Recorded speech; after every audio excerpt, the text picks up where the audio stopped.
Fechou? E aí, entrando um pouquinho nessa questão de mercado da bola, vamos explicar os motivos desse atraso dessa contratação do Victor Sá, por que estava fechado e teve um embate. Eu tive uma conversa muito importante nessa sexta-feira que foi esclarecedora para entender alguns pontos. O Victor Sá deu essa atrasada não foi porque ele pediu mais dinheiro ou o seu staff pediu mais dinheiro, tá? E isso estava um pouquinho nebuloso e a gente conseguiu esclarecer. Na verdade, houve um acordo, sim. Quando a gente noticia e todo mundo traz que houve um acordo entre São Paulo e Victor Sá, houve de fato um acordo, houve de fato as partes se dando as mãos e falando, beleza, o acordo está fechado. Só que, depois de uma negociação, depois de um acordo, depois do aceite do staff, depois do aceite do jogador, que inclusive está no Brasil e está em São Paulo, ele já estava no Brasil, só que ele já está na capital paulista.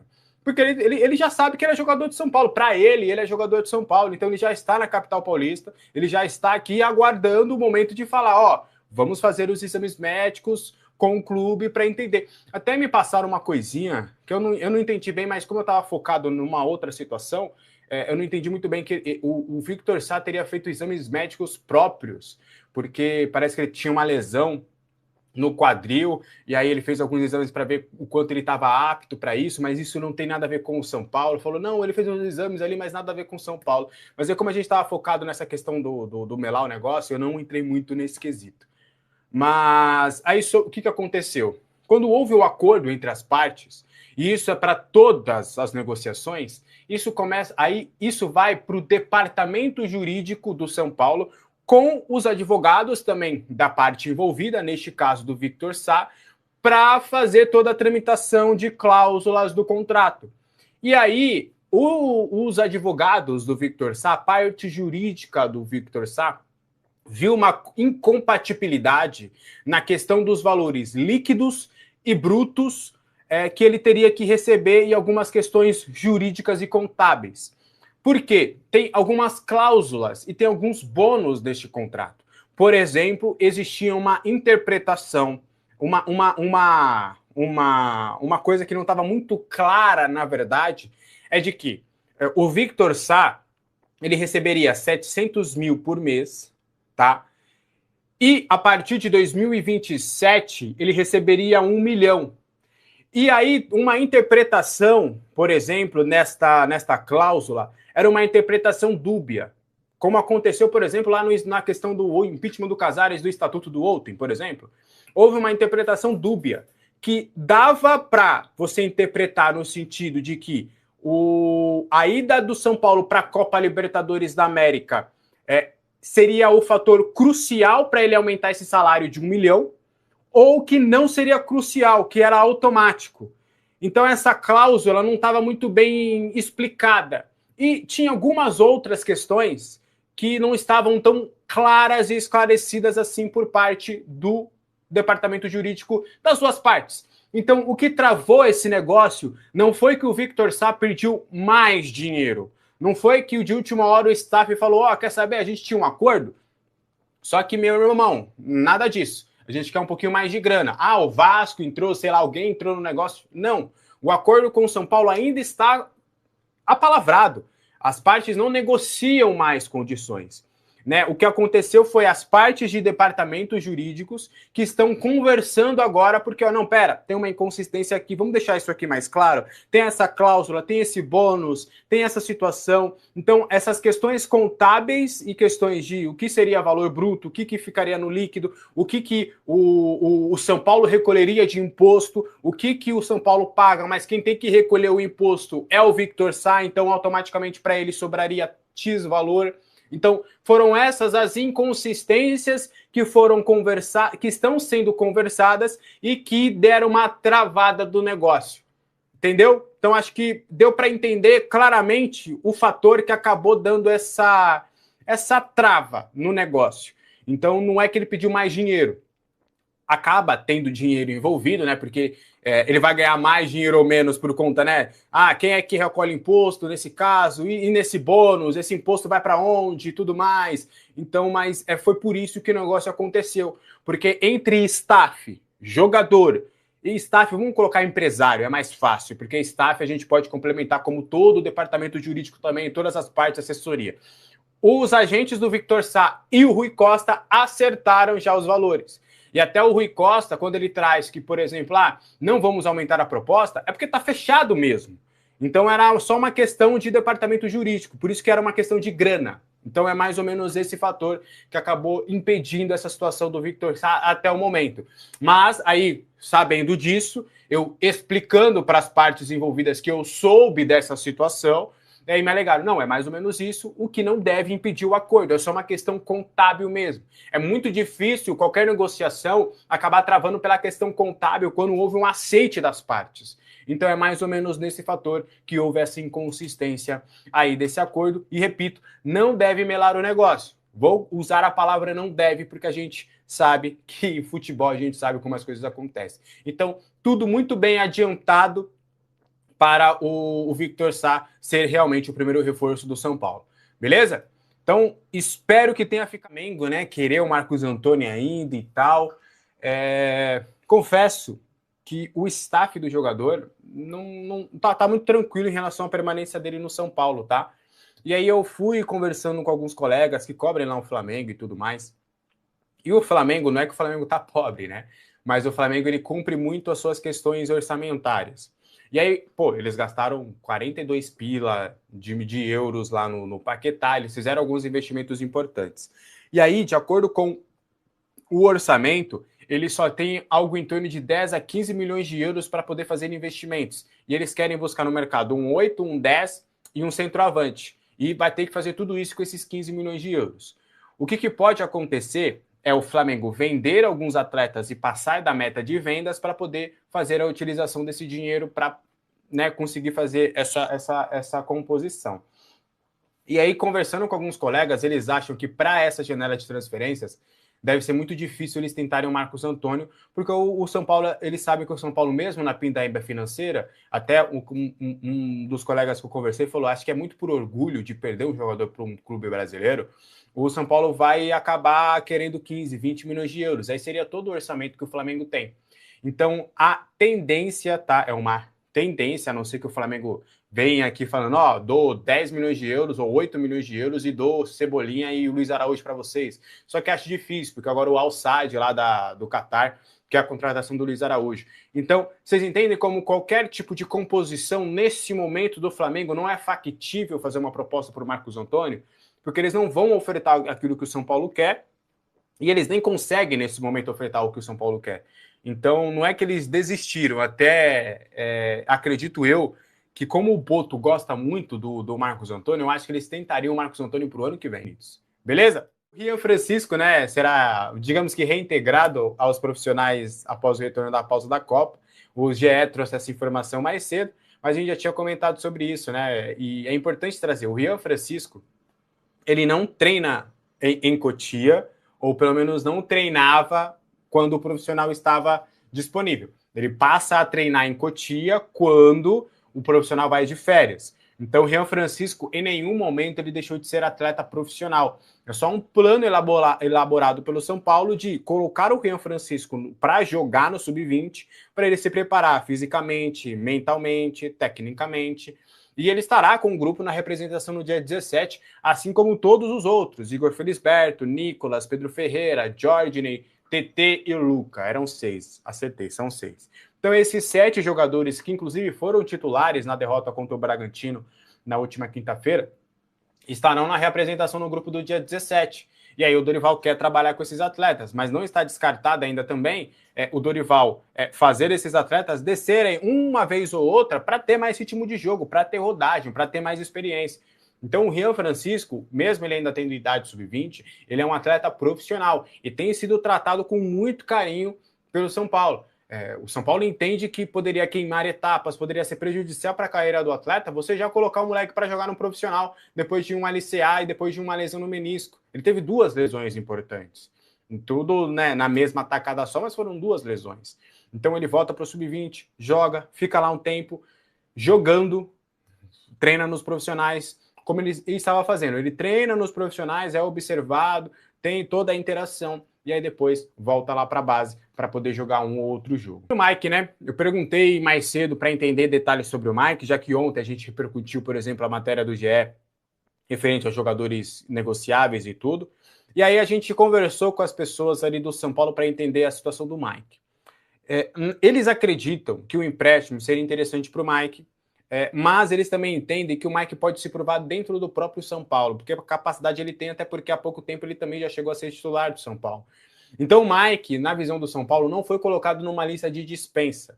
O São Paulo entende que dá para recuperar o Mike ainda, que depende só dele realmente poder fazer ali as suas atividades, principalmente na parte física.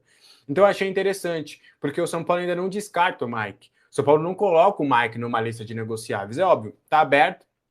Se vier alguma proposta, o São Paulo deve conversar para que isso aconteça, mas não foi algo imposto ao staff do jogador, diferentemente dos outros jogadores. O Pepe Chamorro tem trabalhado para o Arboleda sair do São Paulo, o empresário do Cedric tem trabalhado para o Cedric sair do São Paulo, o empresário do Negruti tem buscado alternativas no mercado para um empréstimo.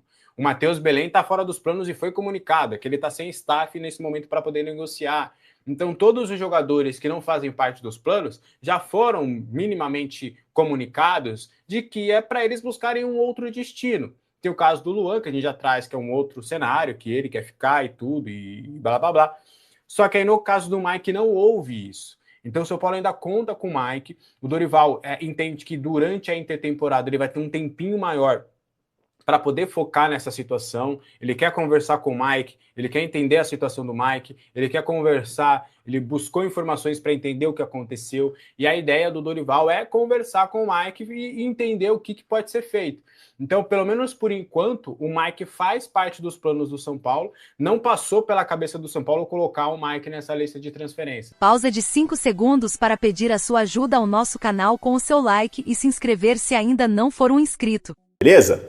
Ó, falar aqui também do Moreira, tá, gente? A gente já tinha até falado em outros vídeos atrás que o Dorival Júnior gosta bastante do Moreira e pode até pintar como titular do São Paulo, viu? Ele que ganharia a posição de reserva do Cédric Soares, ganharia essa corrida da reserva, à frente de Mike, Felisberto também. Já se cogita de Moreira ser o lateral direito titular do São Paulo na volta da Copa do Mundo, ganhando a posição, portanto, de Lucas Ramon, tá? Então, boas chances aí de Moreira. E ainda sobre o mercado da bola, o São Paulo que busca zagueiros no plural, porque perdeu um monte de zagueiro aí, situações que você já sabe. Já falamos que o Rafael Tolói interessa ao Goiás e o Sabino também desperta interesse do exterior. O clube é o Lokomotiv Moscou, tá, da Rússia, e pode pintar proposta para o Sabino. Essa eu acho um pouco difícil que aconteça no meio da temporada, até porque o Sabino tá machucado, né? Muito provavelmente o São Paulo voltará a jogar e não contará ainda com o Sabino. Então, será que o clube vai contratar um jogador que está contundido? Eu acho difícil, mas pode pintar proposta para o Sabino também. Gustavo Scarpa, galera, voltou ao radar do São Paulo, aliás, nunca saiu do radar. Este é um jogador experiente que o São Paulo entende que pode mudar o clube de patamar, mudar o time de patamar, também se encaixa muito no que pensa o Dorival de futebol, e tá aí um cara de 32 anos que, se tiver bem fisicamente, precisaria entender isso, tá bem fisicamente, eu contrataria, cara. Eu acho que esse sim valeria um pouquinho mais de investimento, nada do outro mundo, mas um salário um pouquinho mais alto. É um cara que chuta de fora da área, chuta bem. São Paulo ninguém chuta, e quando chutam para fora do estádio, né? Então o Gustavo Scarpa é um cara que me agrada. A ideia de Gustavo Scarpa tá sem espaço no Atlético Mineiro, a tendência é que não tenha espaço na volta da Copa do Mundo, e o São Paulo pode tentar fazer uma nova investida. Então vamos aguardar essa questão do Gustavo. Falando em sub-20, o Nicolas está a caminho dos Estados Unidos, tá? Ele recebeu um convite da seleção suíça, da Federação Suíça, para se juntar à delegação durante a Copa do Mundo, tá? De início, como eu já trouxe aqui no canal, o Nicolas estava propenso a recusar esse convite, já que vinha jogando pelo sub-20 do São Paulo, né? O Dorival queria ali que ele tivesse mais sequência de jogos, ele estava tendo. Contudo, ontem ele fez uma postagem indicando que está a caminho dos States. A Suíça quer estreitar os laços com o jogador que tem ascendência suíça e também espanhola, né? A ideia dos suíços é já que o Nicolas se naturalize e defenda as cores da Suíça nos próximos anos, né? Vem muito potencial no nosso lateral esquerdo. O Nicolas estava, inclusive, atuando pelo Sub-20 durante as férias e jogou ontem contra o Bragantino, tá, rapaziada? As férias que eu digo é as férias do time profissional. Inclusive, ele foi titular no jogo de ontem contra o Bragantino. Caso permaneça lá com a seleção suíça a partir de agora, ele deve perder ao menos 4 jogos no Sub-20. E também a reapresentação do elenco profissional no CT da Barra Funda, tá? Isso pensando só em fase de grupos da Suíça na Copa do Mundo, tá? O Nicolas perderia os jogos contra o Clube Atlético Bandeirantes, Juventude, Flamengo e Fortaleza, além da reapresentação com o elenco profissional que acontece no dia 17, na semana que vem. Nicolas era esperado, mas se ficar nos Estados Unidos, ele não vai se reapresentar no CT da Barra Funda, ao menos não no dia 17, né? Vamos aguardar para ver. E as negociações pela renovação de contrato de Caleri travou, rapaziada. O interesse no acordo, ele é de ambos os lados, tá? O Caleri quer renovar, o São Paulo quer renovar com o Caleri, as conversas existem, contudo, também tem um impasse que impede ali o avanço na negociação. A questão é financeira, tá? Uma dívida que o São Paulo tem com o Caleri de alguns anos. Essa dívida gira em torno dos 6 milhões de reais e é referente a direitos de imagem e premiações atrasados. As premiações, elas não foram pagas lá em 2024, era o São Paulo que tá em 2024. Já tá 2 anos aí com essa dívida com o Caleri, e aí você vê o cara jogando, se doando, se dedicando 100%, com salário atrasado, com 6 milhões de reais atrasados, cara, é complicado, você não consegue nem cobrar os caras pra ter um desempenho melhor, sendo que o clube tá devendo, né? O São Paulo queria colocar um cronograma de parcelamento no novo contrato de Caleri para pagar aí durante o período do contrato, para não ter um grande impacto, né, nas finanças do clube de imediato, né, rapaziada? Então seria diluído essa dívida aí no novo acordo. Porém, o clube do Morumbi teve a genial ideia de fazer uma alteração nos termos da proposta. Essa alteração, essa mudança desagradou os agentes de Caleri, né, os representantes de Caleri, e a proposta pela renovação de contrato do centroavante foi recusada pelo jogador. Com a recusa, as negociações voltaram a estaca zero. Apesar de tudo isso, o cenário ainda é considerado reversível, até porque o Caleri tem o desejo de permanecer no São Paulo. Inclusive, o Caleri recebeu uma proposta oficial do Orlando City da Major League Soccer dos Estados Unidos. A oferta é considerada superior financeiramente falando ao que o Caleri recebe hoje de salário no São Paulo. Há outros interessados na contratação de Caleri também. O Boca Juniors é o principal deles, né? Já realizou sondagens, mas não fez proposta. Proposta oficial mesmo somente a do Orlando City até este momento.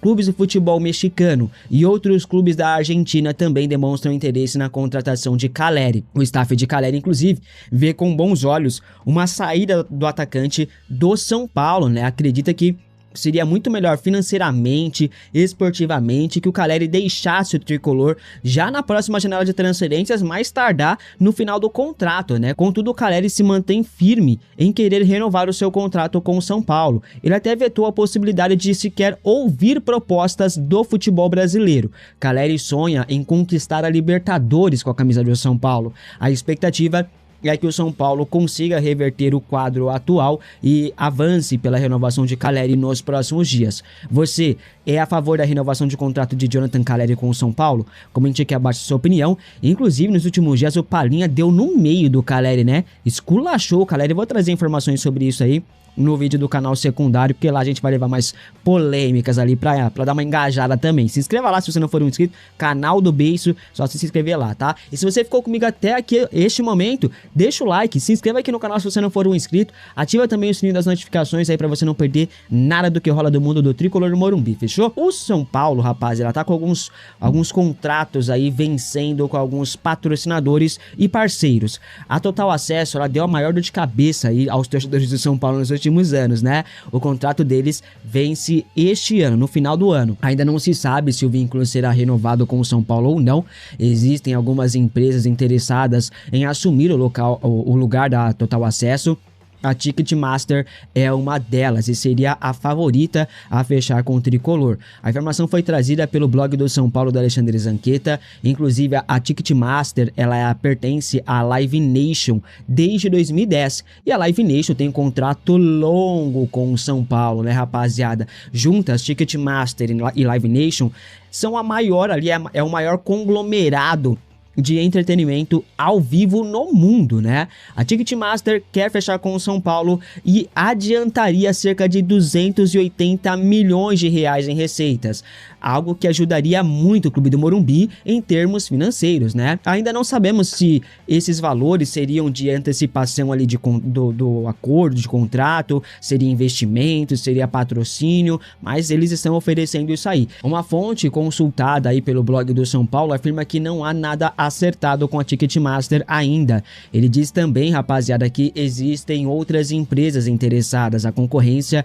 é bem grande e isso é bom para o São Paulo porque valoriza o passe, né? A ver se teremos ou não mudanças em relação ao sistema de ingressos do tricolor. E eu gostaria de saber de você se você já teve algum tipo de problema ao comprar ingresso com a Total Acesso. E se você acha uma boa o São Paulo trocar esse sistema, né? Tirar a Total Acesso, trazer a Ticketmaster ou seja qualquer outra empresa.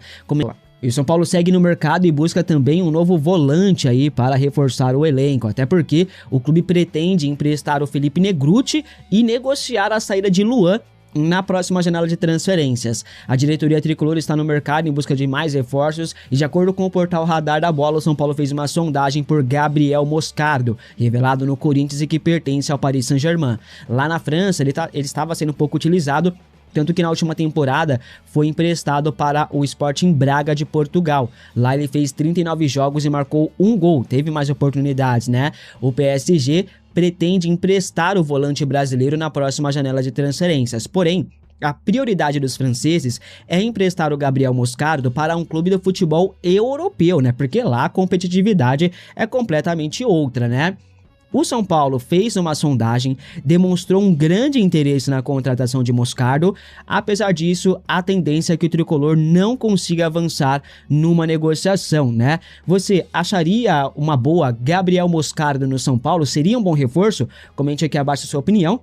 O tricolor segue negociando a contratação de Newton do Botafogo, até precificou a questão do Ferrarese, né? Em breve teremos novidades nesse caso. Sobre o Moscardo, é um bom jogador e, por óbvio, não vem, porque bom jogador não vem para o São Paulo. Agora, se for um jogador meia boca, aí com certeza vem, e vem ganhando salário alto, inclusive. Rian Francisco deve voltar ali pós-pausa da Copa do Mundo, já ao time profissional, né? Dorival Júnior pedindo aí muitas informações constantemente, diariamente, querendo informações a respeito do Rian Francisco. Ele tá jogando na base, fez gol na estreia do Campeonato Paulista, ontem jogou também, mas deve voltar aí ao time profissional, o centroavante de Cotia, que é um grande talento, né? Extremamente talentoso, o Rian Francisco. É um cara que tem ali um grande potencial, 19 anos, mas teve uma lesão muito séria. Teve uma lesão de LCA, menisco também, né? Então, isso acaba interferindo. Fez gol, mas para quem está acompanhando os jogos, vê que ele ainda não está no seu melhor modo, no seu 100%. Eu acho que ele estar no dia a dia da Barra Funda já é uma grande notícia e é algo que eu acho até que demorou, Renan. Acho que desde o momento que ele estava de volta, apto fisicamente para voltar aos treinos, ele tinha que estar na Barra Funda, não em Cotia, né? Porque jogador extra classe e tratamento extra classe, né? Eu sou desse pensamento, pelo menos. E ele claramente é diferente, né? É um jogador que tem todo um histórico ali de base e toda uma qualidade que você não pode tratar ele como os outros, né? Então, é um pensamento ali do técnico Dorival Júnior, tá sendo aí, então, algo pensado, mas assim, tem uma avaliação, né? Ele não fez a pré-temporada, ele ficou fora da pré-temporada, então eu já ouvi esse diagnóstico interno que isso é um dos fatos que explica ele ter voltado para a base. Ele tinha que condicionar melhor. Como vai ter uma intertemporada agora, ele vai ter uma nova pré-temporada com o elenco profissional. Então faz sentido ele estar na Barra Funda e não na base, Renan. Não, perfeito. Primeiro eu gostaria de falar para as pessoas ali que acharam que o Lugano é que fala o bom dia, daquele do bom dia. O Lugano, ele não tem a capacidade de falar bom dia dessa forma que falou o Juan Fran. O Lugano não consegue, gente. Então não é o Lugano, não. É o Juan Fran que fala. Mas, enfim, vamos lá. A respeito do Rian, eu concordo totalmente com você, Gabriel. Ele precisa estar no time profissional fazendo esse trabalho, porque nem os profissionais tiveram pré-temporada esse ano, né? A pré-temporada vai ser agora, e com tempo adequado, com tempo bom, para preparar os jogadores fisicamente. Eu acho que essa atitude do Dorival de mandar os meninos jogarem ali é legal, né? Nesse período que não está tendo treino, esse período é legal. Aí foi o Luca, o TT, o Pedro, o Osório foi também ou não? O Osório acho que não, né? O Osório ontem não, Renan. Não, né? Eu vou até pegar a escalação para a gente poder colocar aqui. O Rian que já estava, né? O Rian já estava direto lá no time sub-20, né? Eu acho esse movimento legal, Gabriel. É importante os meninos estarem no ritmo, estarem jogando, né? Trabalhando. Eu acho importante isso daí, porque eles jogam um pouco no time principal, então seria legal que eles tivessem. Eu gosto dessa atitude, mas a partir do momento o Isaac estava, né? Não o Osório, não. O Isaac, o Nicolas também, o Igor, né? O Igor Felisberto, o Jordan, aí todo mundo aí praticamente, né? Tirando o Alisson, acho, e o goleiro, né? O João e o Matheus Ferreira, né? O volante, acho que todos ali já fazem parte, integram ali o time principal e jogam diante de necessidade, enfim. Mas que quando o time voltar a trabalhar, que é semana que vem, se eu não me engano, né, Gabriel? Eles estejam juntos, né? E aí sim, fazendo o trabalho correto, adequado, né? Para voltar bem depois da parada, né? E aquele trabalho gradativo, né? Parte física, muscular, física, e aí incorporando o treino com bola, técnico e principalmente tático, né? As ideias de jogo que o Dorival pretende, isso vai ter o tempo adequado para trabalhar. Aqui no Brasil só existe pré-temporada nesse momento, né? A de 4 em 4 anos, no período da Copa do Mundo, daí os times têm bastante tempo para trabalhar. E que os meninos estejam, concordo quando você fala do Rian, ele nos deu algumas mostras que ele é um jogador diferente, né? Para essa posição, é um jogador completamente diferente. E diante da nossa necessidade, diante do que a gente tem visto do time do São Paulo jogando ultimamente, eu acho que ele pode ser ali incorporado ao elenco profissional e sendo, sim, bastante utilizado diante de alguma necessidade, né? Vendo a evolução dele, física. Eu vou ser muito sincero, Gabriel. Eu não vi ele jogar, eu não vi os jogos do Sub-20. Os jogos normalmente são 3 horas da tarde. E 3 horas da tarde eu tô trabalhando todo dia agora lá na rádio, então não consigo ver os jogos do Sub-20, né? É uma falha, não é uma falha, porque também não tem como fazer duas coisas ao mesmo tempo, mas eu não acompanhei a respeito disso que você falou, que ele está abaixo, né? Que ele está, não sei se em movimentações, na dinâmica do jogo, se você sente que ele tem algum receio de ir em alguma dividida, né? Não sei o que você tem sentido disso nele, né? Mas eu acho que ele voltando profissional ali, aí fazendo esse trabalho gradativo de evolução física, muscular, técnica e tática, eu acho que ele pode ser, sim, muito bem utilizado pelo Dorival. Acho que ele pode ser, sim, no segundo semestre, peça importante. E alguns outros daquela lista que você colocou ali, Gabriel. Alguns outros daquela lista podem fazer parte importante aí desse elenco do segundo semestre. Porque até agora nenhuma contratação foi feita. Nenhuma saída, mas também nenhuma contratação, certo? O Vitor Sá não deu certo ainda. Não, ele tá contratado, Vitor Sá. Ele tá contratado. Ele deve assinar hoje, inclusive. Então beleza. Esse é uma contratação que tá certa. Tá, então beleza. Então tá o Vitor Sá. Né? Então acho que os meninos eles vão, sim, ser parte importante aí do elenco. Né? Quando eu falo parte importante é que você vai usar, eles vão ter o seu protagonismo em algum momento da temporada. Por quê? A volta, Gabriel, a gente imagina que na volta vai estar todo mundo ali bem, né? Aquela volta, o início, né? Com essa preparação gradativa. Mas depois, quando começar a jogar, naturalmente, cartão, lesão vai acontecer. E esses meninos têm que estar preparados da mesma forma que os outros, para quando precisar estarem prontos, né? Pois é. Entra muito naquele planejamento, né? Enfim, em relação a essa história. E só do que você falou também, acho que vale passar também essa informação. Vitor Sá está contratado, a gente falou na última sexta-feira, há uma semana, né? Estava fechado esse negócio, já estava tudo certo, ele assinaria contrato segunda-feira. Teve uma pequena intercorrência na negociação, que foi uma questão do que ele vai receber líquido, né, nesses primeiros 6 meses, que teve uma divergência em relação ao que eles conversaram e a forma que